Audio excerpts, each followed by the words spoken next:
into this game, you might think, oh, it's really just been the major regions stomping on the little guys again. That hasn't been the story of these first 3 days whatsoever, so I really do think upsets are possible. This is a unlikely upset, but it's not out of the realm of possibility. Well, we'll see what happens here as we are into Champion Select for game number 1 of the day. Kiana and the Yuumi both taken away by Damwon, and the Renekton has been banned. So we're going to buck the trend of this group this time with Pantheon also taking a leave of absence here. We've seen him once. G4, perfect execution on that champion. Absolutely, no worries, 100% win rate. Easy peasy. Is the Syndra also going to be taken off the board by Damwon Royal Youth with their final ban incoming. And the Gragas taken away from Canyon, I believe, for the whole time of this tournament so far. Yeah. Of course, only a couple of games, but still, 100%. The ban that Royal Youth essentially dropped when they switched to this side is the Alistair. So Barrel's Alistair will be available basically whenever he wants it. It's not a champion you would have to first pick. I think right now they'd be choosing whether or not they'd want to go with something like Zyra Khan, or do they just take Kai'Sa because Damwon is comfortable outscaling, and that's the pick.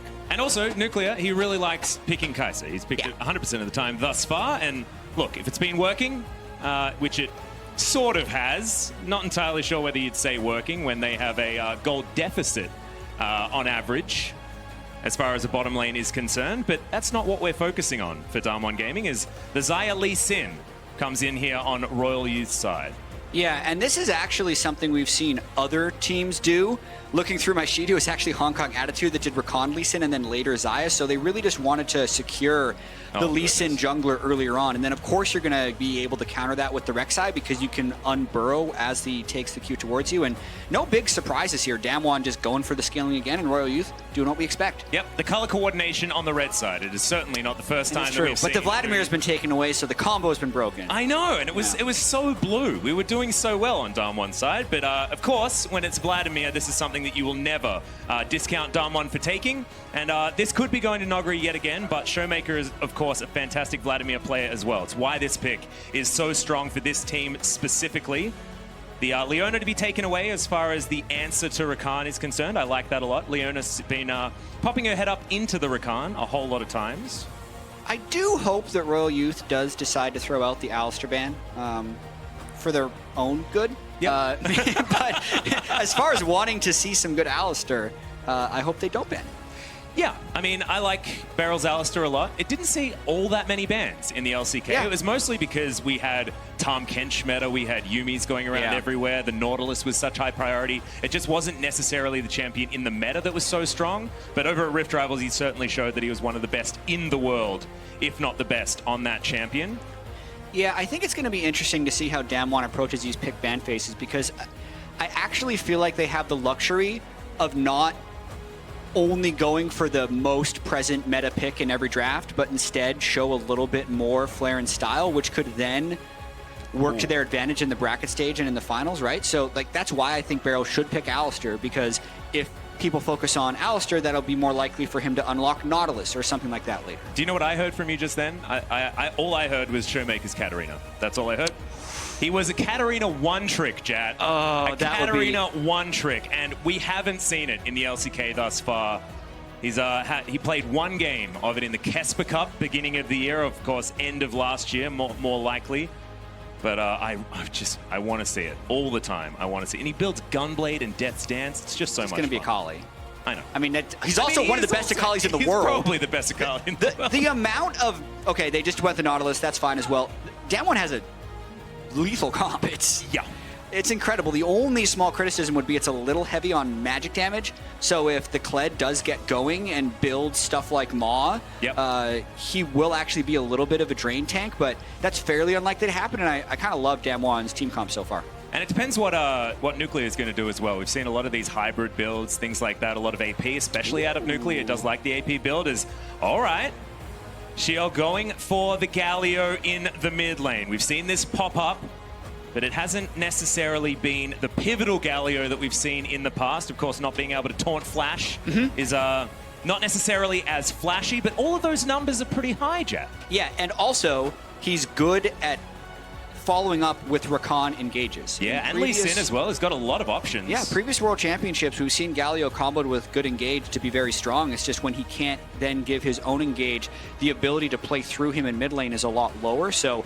it's going to be difficult for him to actually do anything against Showmaker, and Showmaker will be able to push up fairly well. But overall, I do like how it gives the team composition for Royal Youth a sense of purpose, and it kind of leads to coordination. When Kled or Rakan go in, Seoul knows exactly what to do, is to ult in with them. Yeah. And bottom side of the map, it is going to be a very, very comfortable matchup here for Royal Youth. We'll see whether they can play through it, try and attack Damwon. But I think the adaptation that we're seeing right here is that Canyon is now on the Rex side.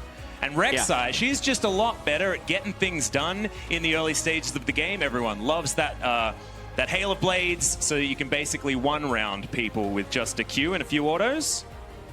So, Atlas. Yeah, man. I watched a lot of Damwon games to try and prepare for this, and I couldn't help but hear that sometimes people don't like Canyon. Well, look, it's not that people don't like Canyon. It's just that he may not necessarily be the most pivotal member of the team. But ladies and gentlemen, game one. We're ready. Summoner's Rift is ready. Let's get into it. Damwon Gaming versus Royal Youth. Royal Youth obviously trying to make it back after a disappointing 0-2 first day, but as they mentioned, they are looking forward to their game against Flamengo. This one is a challenge for them, and if they could pull it off, they would definitely make a statement for later. I do like that mindset, though, because they can come into this game feeling like they have nothing to lose. If they're assuming that Damwon is going to go 4-0 in this group, then in theory, they can just look towards Flamengo, and this one's a bit of a gimme. So have a bit of fun, try and get this composition to work. And if we think about the biggest upset from yesterday, it was a composition like this that was utilized by Detonation Focus Me against Splice. It was the let's press R together and dive on top of people. And it worked very, very well for them. Yeah, and Tolerant mentioned in the interview about 10 minutes ago that their decision-making towards the later stages of the game is actually not that good. So many of their victories when they were absolutely dominating in their domestic region was just winning between 20 and 25 minutes and then killing the Nexus. They didn't have to play the 30-minute macro. They were 16-2 during the regular season. So they do have that ability to just know their strengths and weaknesses, which I actually feel like a lot of teams do struggle with. There's this idea of trying to work towards this perfect League of Legends when really, like, if I'm cooking, for instance. All right, cooking. I'm confident in my ability to make macaroni and cheese, throw some bacon on top. Ooh, really starting with the high skill I can cap. make like a great peanut butter and jelly sandwich. And in terms of my enjoyment of making a peanut butter and jelly sandwich versus me trying to make like this pesto aioli flambe salmon swordfish, like it's just going to taste awful. I've never had a salmon swordfish before. Wow. That's an extreme example, but yeah, okay, very do extreme. what you know, and it will be better than trying to do something extremely hard. Yeah, exactly. Don't copy someone else without understanding why, and just be yourself and be the best self you can possibly be. As Noguri, having a really rough time here, is going to flash, respecting Amut's flash after him if he was going to go there. Damn, Noguri getting schooled early in this lane. Boot start, and if Kled lands some of those early Qs on you, it's devastating since that also reduces the healing of the Vladimir by 60%, which is more of a grievous wound than 40% as well. Ooh, Jat, things are getting a bit spicy, and it's not in favor of Damwon Gaming. Yeah, I mean, it's actually somewhat similar to what we saw in the first game between these two teams. I mean, Nuclear and Barrel were kind of uncharacteristically over-aggressive, and they just got punished. So Damwon does need to show respect and restraint against this Royal Youth team, and now they're flashless in 2 lanes, which means Closer can actually make some plays. Yeah, I really like that Closer is immediately going for this as well. Down to 200 health is Canyon, has to get out of there, and Closer steals away the blue buff. So a 3-buff start for Closer. Spawn feeling very good about highlighting this guy now, as it's a brilliant start to the game here for Royal Youth Jungler. I'm so glad Spawn was able to focus on him because he was actually quite dominant in the early game of the first matchup as well on Kiana. Got 2 kills and then actually had multiple one-shots throughout the game. Lee Sin also capable of doing so if he's able to rush to Warrior Enchantment. And as long as he stays ahead of the curve on Canyon's Rek'Sai, he should be able to continue to invade. Well, you can see Showmaker taking a leaf out of Nogari's book. He likes the Doran's ring on Vladimir a lot of the time. This time he went for the boot start. It was 4-pot last time he played Vlad, but he decided to go refillable. Yeah. It Super greedy. Yeah, it wasn't greedy. a great move. So sometimes, you know, the chips fall your way, and this time for Nogari, it certainly did not. Nogari did boots, refillable, and 50 gold. That was his open. He decided to just run out of base with gold in his pocket. Well, Canyon's going to tunnel out of the enemy jungle. Understands that there's a ward there, but so far, no first bloods, and Damwon have a 500 gold lead. If I'd been watching this game and not looking at the gold, like, I would expect Royal Youth to be winning. They got the invade, they got the 3 buff, they saw the flashes get burned. Like, where is this coming from? And I look down, and it's bot lane. Yeah. Which is not where it's supposed to be coming from, Jad. That's not what the internet was telling me as far as this team goes. But this is a flashless Vladimir. Well, will he have the pull in time is the question. The answer is he uses it very early. As close it does land the Q. Gets himself under the turret, does Nogari, and he'll be absolutely fine. The biggest thing to focus on in this matchup is whether or not Armut can land his bear trap on a rope onto Nogari. Because the extra healing reduction that Kled offers is actually what the counter matchup is supposed to be, but it is just difficult to execute because as soon as he misses it, he's just going to lose the trade to Vlad. Yep. Nogari, of course, knows this very, very well, but has fallen prey to Armut's playstyle already this game. Canyon going to take a very early Ocean Drake. Probably the most valuable Ocean Drake you can get is the one you can get closest to 5 minutes. Yeah, so... And that's 30 seconds afterwards. Pretty good. Flashes, burning enemy flashes is good because it's something you can return on later, but it doesn't actually give you gold. It doesn't give you objectives. It just gives you the hope of something later, and Royal hasn't cashed in any of those things. So we mentioned that Nogari up in the top lane did burn his flash, but because of Kleptomancy and how much Armut has been trading, as you notice another bear trap on a rope miss, the Kleptomancy just keeps coming in. 5 more gold, 5 more gold, another item, another consumable. Also, he loves to just sit on a lot of his consumables if he's feeling comfortable in the lane, either to style on the opponent or to just sell them for gold because he loves banking for later.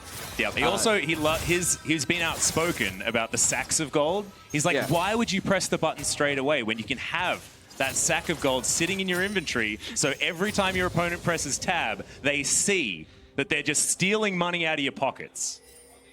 There's a reason, so you don't automatically consume your full inventory immediately. This game, he's actually using his pots, which doesn't mean he's respecting it, but I love the moxie, I gotta say. I like the idea. I feel like just put the ward down and keep the sack of gold or something like that. Yeah. As Nogari does have his Seeker's Arm Guard completed, that's not quite up with all of the cooldown reduction that you would get, thanks to Frosker in there for her bit about Nogari's Vladimir. This was the guy that started the Kindle Gem plus Fiendish Codex build, and is also going to be put on a rope there. He's not a bear, but is still going to be trapped up for a moment.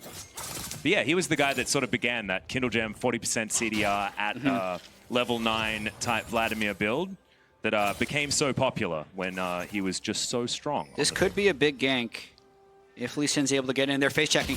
Yeah, remember Beryl just doesn't have his flash available as the Grand Entrance comes forward, and it's just not enough with the Aftershock. First blood comes in for Toller, and I believe that was an Ignite tick as Canyon looking to try and get in here, but I don't think he can do anything. 2 versus 3. And there were just a few seconds left on Beryl's flash cooldown right there, so the timing narrowly makes it in for Royal Youth. And I'm really glad that you bring that up because we were talking about that investment, the fact that if you get flashes, you need to act on those flashes, and Royal Youth have done it again. They did it in the first time these two matched up, and that was why Closer was able to get so far ahead on the Kiana.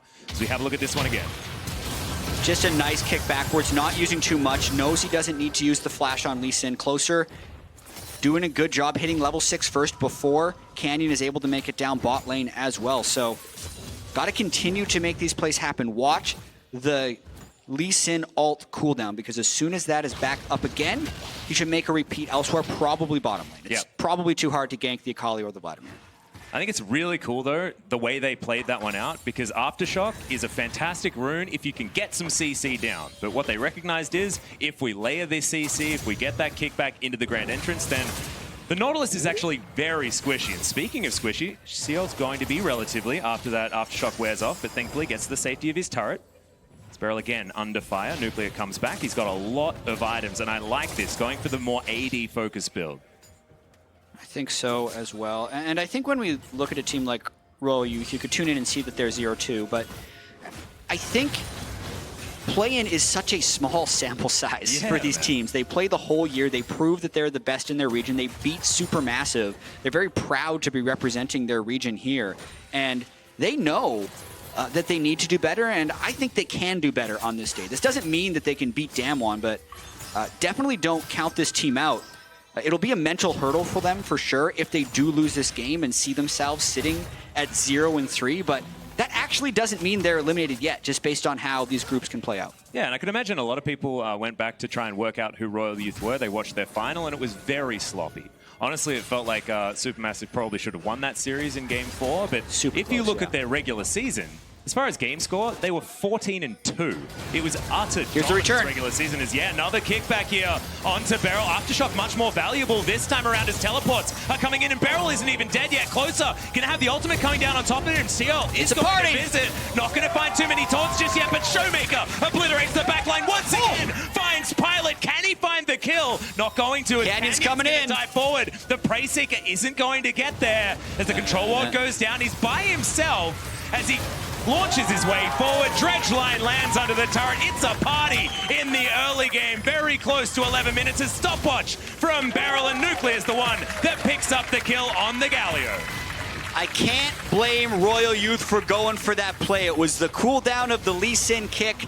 Closer wanted to make a big play happen, but boy, was Damwon ready for that. And Showmaker just shows off his Akali in that fight, dodging skill shots while getting in to do his damage. When we get to see that, focus on him because it was just so impressive. Yeah, absolutely fantastic. They'll augment that with a Mountain Drake there as well, so both of the Drakes are his. As Showmaker does have the Shroud available, of course. Grand Entrance is going to be utilized here as the turret even got one. Too easy for RYL Youth.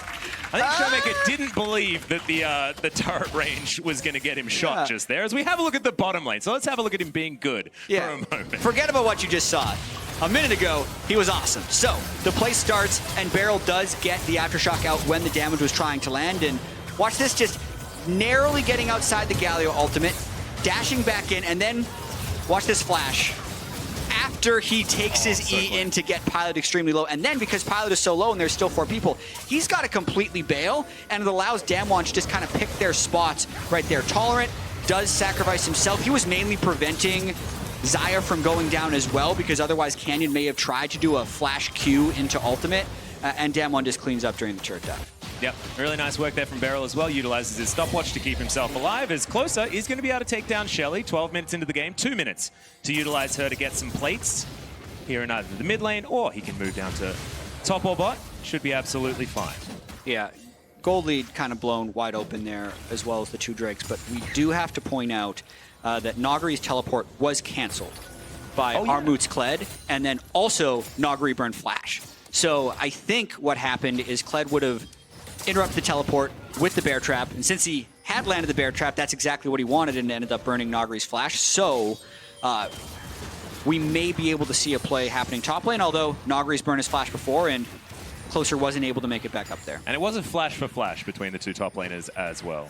And in case you were unaware, the reason why Bear Trap on a rope is so incredibly good against Vladimir is even if you pull, you still get tethered, and therefore everything still registers. So Sanguine Pull, normally the most annoying ability in the universe. For Kled, not so much if you're able to land the Bear Trap on a rope before he presses that button. Yeah, and he's actually burned his stopwatch early, so that's more likely to be an early upgrade in Dizonia's Hourglass. It's always demoralizing, I think, playing against Nagari's Vladimir. Yeah. Because I feel like Armut has done everything in his power to try and shut him down. He got the flash right away as Nagari was super greedy. Yet we look at the state of the lane. He's up 3 CS. He's taken 2 turret plates. And he has his Kleptomancy has given him gold. And he has a 700 gold lead. It's like he's killed Armut twice. That's how much his gold advantage is. Just because he's just laning with this Greed Boy build and pulling it off quite well. And it's so frustrating as well on a mental level to be up against someone that's taken Kleptomancy in a very aggressive, shall we say. In a kill lane. It's a counter matchup. Exactly. So he's taken the Klepto, and so you're there as Kled, and you're thinking, I have to kill this guy, otherwise he's just going to get way more money than me. But you know what happens when you don't kill him? He gets even more money because you're in range for him to smack you with Klepto autos. It's like you can't win. As Nogari, Bear Trap on a Rope does come down here, down to half health, and of course that healing reduction, gigantic. Yeah, and it lasts. But this would break the lane open if Canyon would be able to pull off something, but it is also difficult to lock down a Kled as well, given the fact that you can jump off Skull. The untargetability of the Kled certainly something we also need to mention, so that's why Canyon isn't going to go for anything too aggressive. Tiamat done here for the Kled as well, with some Mercury Treads there as well for a little bit of extra magic resistance. Having a look down the lanes, Showmaker is just 30 CS ahead. Yeah, so where do we go from here? Because Damwon has actually kind of dominated the early game, even though they had a few flashes burned early, and with turret plates being down, the game does kind of break open to the mid game. Probably seeing fights around this bottom turret, and RYL Youth actually looking to force. Yep, we got a root coming in from Barrel here. Does have the Aftershock now available as Canyon trying to get into this fight. Featherstorm comes down, but Nuclear dodges out of the way of the Blade Caller. There's the heroic entrance, but it was cancelled, I believe, off the back end. Showmaker can't get down there. Closer sneaks into the back line. It's a lot of damage. Executes Barrel. Showmaker is in the Shroud, but he's down so low as Pilot dives on top of him, but can't actually close the distance. A double kill for Closer there as Nuclear desperately trying to get over all these walls. Finds one of the kills, but it is still an advantage for RYL Youth. RYL Youth doing well to force there. It was actually a little bit sloppy in the fact that Galio had his ultimate interrupted during the middle of the fight, but they just had the numbers advantage for so long, and now they're going to look to utilize this Rift Herald and have a chance to actually take this turret and a large chunk out of the mid one. Yep, we've got on the way pings for Damwon on the top side of the map as Nogari's going to try and race Shelly. That ain't going to happen as first turret blood does go over to RYL Youth, but with the fact that there's a Vladimir on the top side, that gold gap is not going to change. Oh, Nogari, able to just sit on his island the whole merry way and just farm up. The rest of Damwon also trying to hold the fort 4v4 as much as possible and actually counter-pushing this RYL Youth team. I think they may have ended up losing their bottom lane turret after using the Rift Herald bot lane anyway, but we're going to watch this again. Nice wait by Closer, and we have a teleport, so here's another fight. I love the fact that they're forcing. Yeah, very deep one there from Seol as well, trying to get in behind Canyon and Nuclear, but now he's trying to get out of the way as Damwon. They regroup, yep, taunt onto a couple of members, but still the Galio in trouble. Has to flash after the Aftershock, but caught with the dredge line. Barrel even going to survive as Damwon delivered the mid laner. That was RYL Youth's play, and it did not work. They weren't quite in range to take advantage of the Galio flank, and Damwon just straight up turns onto the Galio, so completely shut down as the second Ocean Drake is spawning. Or the Mountain Drake even. They're going to go all in. You're right, Mountain Drake. We'll see whether they can get there. Of course, they won't have any ability to get the Galio in there as the Dragon goes down, but can they win the fight? Hemoplague onto a few members as a Tolerant, going to go down relatively low, but otherwise is okay. The charge used defensively, and I feel like this is such a barometer for any Kled comp, is which direction is the charge going? And if it's going forward, you know things are going well. If it's going backwards, that's when we really need to make some changes. I really wonder, I'll have to check the cooldown on our Moods Kled, because you need to use that with your Galio teleport if you're going to go forward and make the play, not in the 4v5 Drake contest that never should have happened because it was 4v5. And also using it backwards is generally not what you want to do either, as Closer is going to whiff the Q there, expecting Canyon to juke up, but he's of course not going to do that. And 2 Mountain Drakes, what does that mean, Jet? To me, that means we're going for a relatively early Baron. Yeah, and I think it also means that RYL Youth needs to be even faster in their decision-making, because knowing that Nogari is just going to be farming up side lanes until his flash comes back up and he can fight again, means that if RYL Youth send too many people over there, the Baron is just completely gone. Once Nuclear, now that he has his Rage Blade, actually with the on-hit from Kai'Sa with Double Mountain, it's one of the most lethal 80 carries you can have to kill the Baron buff. So it's a really tall task for RYL Youth in this game. Well, at the moment, they're getting that shove towards this mid lane. It is relatively low, as our Showmaker has vacated quite a few times, and 4 members now just going to collapse. 3 are here to try and defend as the 1-3-1 is on for Damwon, but you can see RYL not wanting to overstep, feeling the pressure here that the Korean team has brought. so far to this mid-game. 1 minute approximately until Baron rears his head in this pit that we're going to focus on right now. And the red buff going to be delivered over to Pilot. And Pilot had recently vacated the LCK. Yeah.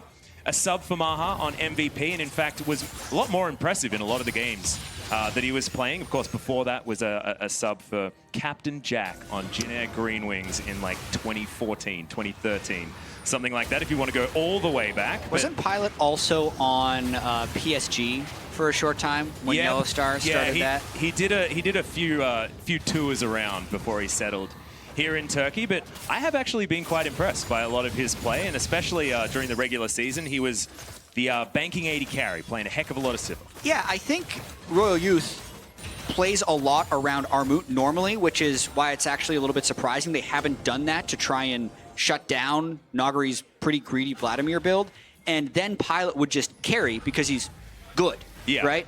In this game, though, Sheol and Pilot, and they just make sure that Armut is okay, and then in theory, with just being better, they're going to be okay. You certainly do, as Canyon looks for Tolerant, but Tolerant grand entrance. Oh, here comes Kled. Get out as the Let's go. is coming in. Very early pull as there's the heroic entrance. Not going to get any knockups as the dive forward, but diving off Skull is Armut, and maybe Darmon have found the fight, but great taunt to get into the backline, and already Nagari has been taken. This could be the go sign for Royal Youth as Beryl just tries to distract. He's going to lose his life, but buys space for the rest of Darmon to slink away. And how can they take advantage of having these two members dead on Damwon? Because they actually catch Damwon during an aggressive play, but they actually pull Armut off to the bottom lane. This could have been an opportunity to try and force something on Baron, but without the lack of Mountain Drakes, they decide not to go for it. Yeah, a little bit early there as Baron had only been alive for 30 seconds. Yeah. That was a fair bit of damage, and there was still, a killer instinct there, but let's have a look at how it all went wrong for Damwon Gaming. Yeah, I mean, Nagari has to pool fairly early on into the fight, and then he just doesn't seem like he's able to get in there to do his Vladimir bomb that he always wants to do, and the charm right on the way out by Tolerant is so critical, and they basically kill him during the CC lock. Also, shout out to Seol's Galio right there, getting the right type of Aftershock proc. As he's going in, and you'd want to return damage, he's taunting, which gives him damage reduction, procs the Aftershock right afterwards, and makes the return of fire too difficult. Yep, it was really, really nice. Sheol actually, he got the taunt just after that charm wore off. It was wonderful layering of CC, as you mentioned. So rewatching that, really beautiful play here from these guys. And Royal Youth are here to play. It's only 3,000 gold the difference, and that gold gap has been about that for the last 10 minutes. And as the game goes on, if it stays there, then things are going to be absolutely fine for Royal Youth because they have an easy comp to execute. Absolutely, and Rakan's in the flank right here, but they don't have the Kled ultimate yet, and he's in a side lane, so I think Damwon's just going to be able to push up mid lane. This third Mountain Dragon will be up pretty soon, but it looks like Damwon is just going to threaten Baron because there's a chance they just try and burst it down. Well, there's no vision. That's what Royal's thinking, so. Yeah, Royal Youth don't have any vision. They can walk towards the pit and know that they are going to be okay, but they get that ward over, it's going to be immediately cancelled, and Baron isn't being taken from Damwon, but Royal Youth do need to try and get some control of the area. Yeah, and I feel like this is the time where Royal Youth needs to find fights, because once Nagari finishes his death cap, I think the window is closed unless they can actually one-shot the Vladimir before these fights. So right now, he hasn't quite completed it since he's deviated for that Nomad's Medallion 10% CDR that he likes to try and fit in. He's going to have a lot of CDR actually in this build. I believe is maxed out if he's taken it in his runes as well. So 45 CDR is going to be very close here for Nagari. Yeah, this is what Frost was talking about before the day. He'll get to 45% CDR at level 18, but here we go. This is the window they're trying to capitalize on. Yeah, the charge is going to come in as Beryl's going to just knock him out there. I love the use of the Aftershock so defensively to just make sure that Damwon are safe, and they just whiff that ultimate for Royal Youth. That was such a good counter engage by Beryl. Cute. Using the Nautilus ultimate, not on the Kled, but on people behind the Kled, just stopped any possible follow-up. It is desperation, actually, right now for Royal Youth, though, because they know Triple Mountain and a soon-to-be Death Cap Vladimir would be devastating. The fact that Damwon is in a recall pattern means Royal Youth can actually get this. Could be close, though. We've got flanking teleports on both sides, but Baron down to half health there. They are going to peel away. But this could be the pincer move. Often pincers don't necessarily work here in League of Legends, and Damwon aren't going to go for it, but the Baron was stopped very successfully, but at the cost of 2 teleports. Yeah, getting the teleports off is very beneficial because it means Damwon has to group up, but the death cap has been completed. So now with triple mountain, Damwon is just going to force Royal Youth into the spot and then take the fight. Well, Blast Cone just going to be stolen away there by Canyon. They get into this pit. Double Mountain Drake, triple Mountain Drake, sorry, is tearing this Baron buff up. Damwon don't want to go for a 50-50 though, as there's the knock-up. They go for the engage, but the grand entrance is going to be there. The heroic one, I tell a lie, is now Pilot. Finds himself the Featherstorm. No Blade Caller action's going to happen. It's Showmaker diving around the fight. A double kill so far. One of them goes over to the Vladimir, but now they're looking for Pilot. Amut's over the wall, but he's not going to be there for too long as the Stalkers are in. Look at Showmaker trying to find it, but doesn't get under that turret to lock down the kill. But now Baron should be much easier for this squad. Yeah, and I gotta credit Damwon for this one because even though they don't blow people out in the early game, they still end games quickly. I think that's a key distinction that some people don't realize when they're watching this team. They don't have a dominant early game, but they're still the second fastest team in the LCK because once they have their win conditions, they go and win. So the death cap was a win condition for them on Vladimir. They immediately go for that fight. And look how just, even though RYL tried to get the engage onto Nagari, he's full health, alt, E, pool, EQ, just cycling through his Vladimir spells and easily helping the team clean up. And Showmaker was just bouncing around the backline, executing people. Yeah. Yeah. They're a dynamic duo, what can I say? And apparently it was actually nuclear, so just scratch what I said. It was the fact that he had the Hurricane. Yeah. So as everyone was grouped up around the Vladimir. From my defense, you know, from that previous game as well, it was all nuclear getting that triple kill. Maybe it was just delayed damage. Yeah. And it's not showing up in the stats. Frostgreen just likes to be mean sometimes, as the flash is going to come out here from Shiel. He was still at full health, but he knew what the landing of that E was going to mean, and the rest of Damwon, the Goon Squad, and they're going to turn up towards this inner turret on the top side of the map. 9-6 is the kill score, but the Baron is still there for another 2 minutes. We're looking to try and break open the base and extend this gold lead beyond the 8,000 that it's currently very close to sitting at. With triple Mountain Drake, you can sneeze on a turret and it will explode. Well, I mean, this siege minion is basically soloing it pretty quickly, to be honest. As we've got Amut, he's backing. The Kled's on the bottom side and decides to cancel it. He's waiting down there, trying to get what he can on the opposite side of the map. Whether or not RYL Youth can defend is the question, and they are at least able to dissuade Damwon from pushing towards this inhibitor turret. They'll take all of the standing gold they can find in a turret in the mid lane. Looks to be the next option. As Nogri sees a bunch of red dots knocking on his door, and he's going to push this wave all the way back. Yeah, and so game 5 of today is going to be Flamengo versus RYL Youth, which if Damwon beats Flamengo in game 3, will be essentially a decider for the second seed in this group. So Flamengo still has the opportunity to pull an upset against Damwon, and that would actually eliminate RYL Youth, assuming Damwon's able to close this game out.